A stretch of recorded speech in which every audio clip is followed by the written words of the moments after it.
Hey everyone, welcome back to my channel. If this is your first time here, my name is Angel, and today we're going to be doing some more fall DIYs.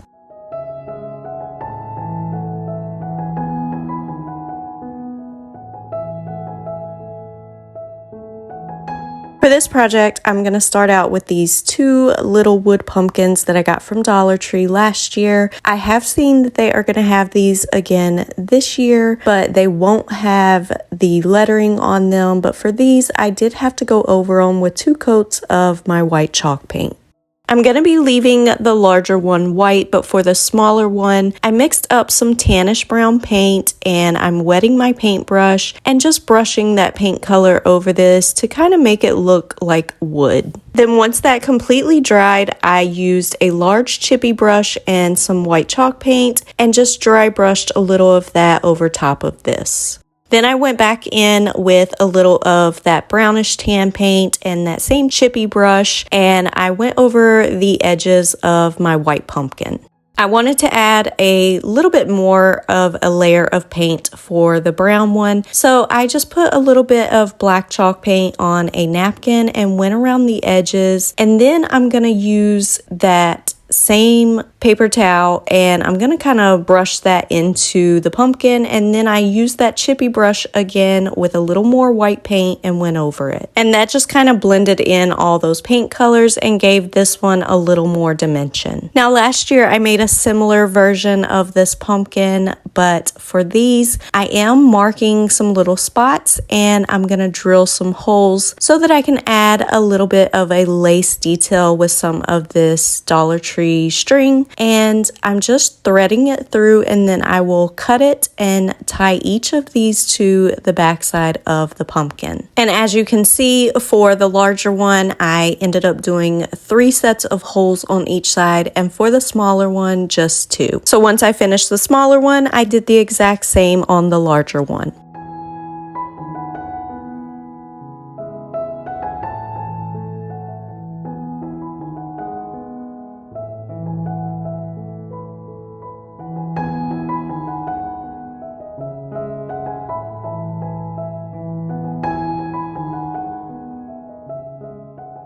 For this project, I wanted to make a Pottery Barn inspired pumpkin pillow, so I found this fluffy little white blanket from my thrift store, and I just cut it down a little bit, and you can see I did kind of cut it in a circle, but it's not perfect and it doesn't have to be. I just kind of cut it down to the size I wanted. Then I'm going to take some white Dollar Tree string and one of my plastic needles that I get from Amazon, and as you can see, I doubled my string up on my needle and then pulled it through from one side to another, and here I'm just tying a bunch of knots so this won't come out as I'm working with it. And then all I had to do was just keep going back and forth in and out of my blanket with that needle and the string. Now I just kept weaving this back and forth in the blanket until I got all the way around. Now as you can see, I'm doing this a couple pieces at a time because I just found it easier to do a few and then pull the string through a little bit and then do a few more and pull the string through.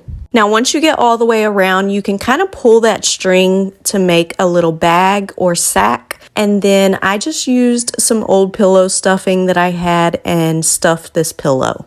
Once I had it completely stuffed, then I'm gonna again pull that string really tight to close this up. And I didn't mention before, but I made sure that I cut my string way longer than I thought I would need, so that way I could use that same piece of string to make my pumpkin shape. So all I'm doing is pulling that string really tight and making the little grooves for my pumpkin. And when I come back around, I'm just looping my string under the other piece of string that I just did so that it'll hold it tight as I'm pulling this around. Hopefully that makes sense.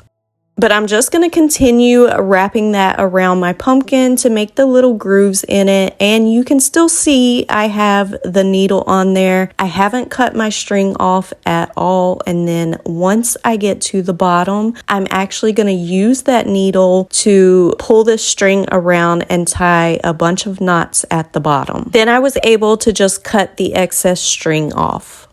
I needed to add a stem, so I just used some of that leftover blanket and I just cut a piece off and kind of twisted a shape into a stem shape. And then I'm going to use some more of that jute twine, and I tied a little bit of it there at the bottom. You can see I left about a half of an inch of that fabric hanging out, and I'm just going to wind this twine all the way up to the top and cut off the excess. Then I wrapped it again all the way back to the bottom so that I could tie it in with where I started it. And to finish this pumpkin pillow off, I just used some Gorilla hot glue to attach the stem to the pumpkin pillow.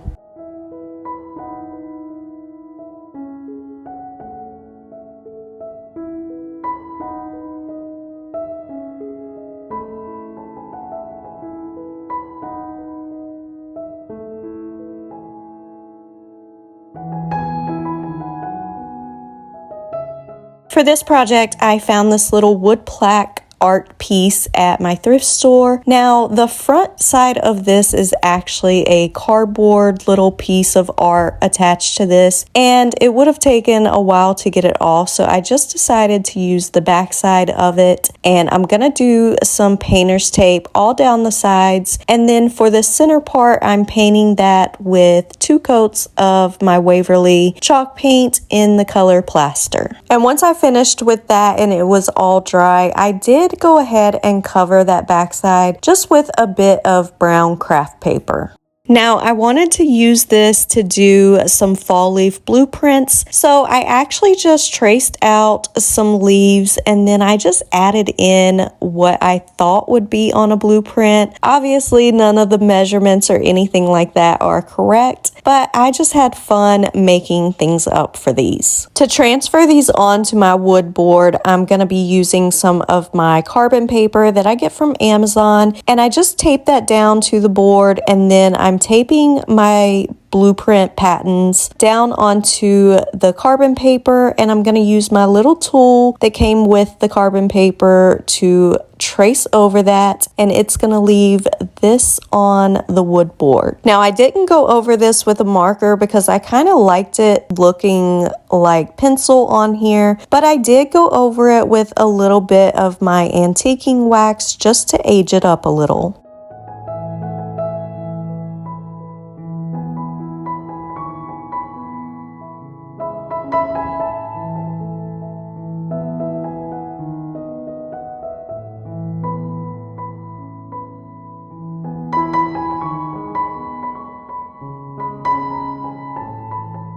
For this final project, I'm using 2 foam pumpkins. These are some that I got from Amazon, and I'm using a medium-sized and a smaller-sized one to make a mantel clock. I also got this little clock face from Amazon, but you can grab these at Hobby Lobby or a craft store like that. So I'm just taking my clock face and I'm drawing around it, but I'm making sure that I'm doing the small backside of it so that this will fit nicely in here and be snug. Then I just used my box cutter. You can use an X-Acto knife for this or a sharp knife and just cut around that and pop out that piece of styrofoam.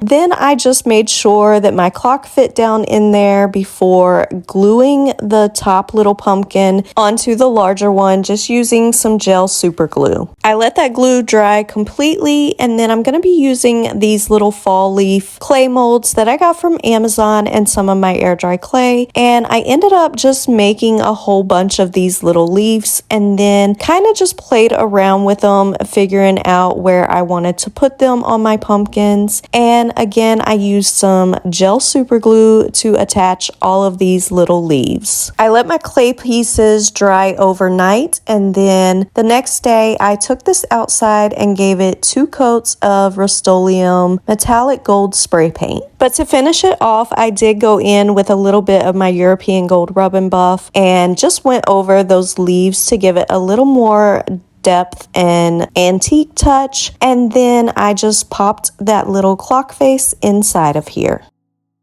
And that's going to be it for today's video. I hope you enjoyed these fall DIYs. Thank you so much for watching. I'll see you next time.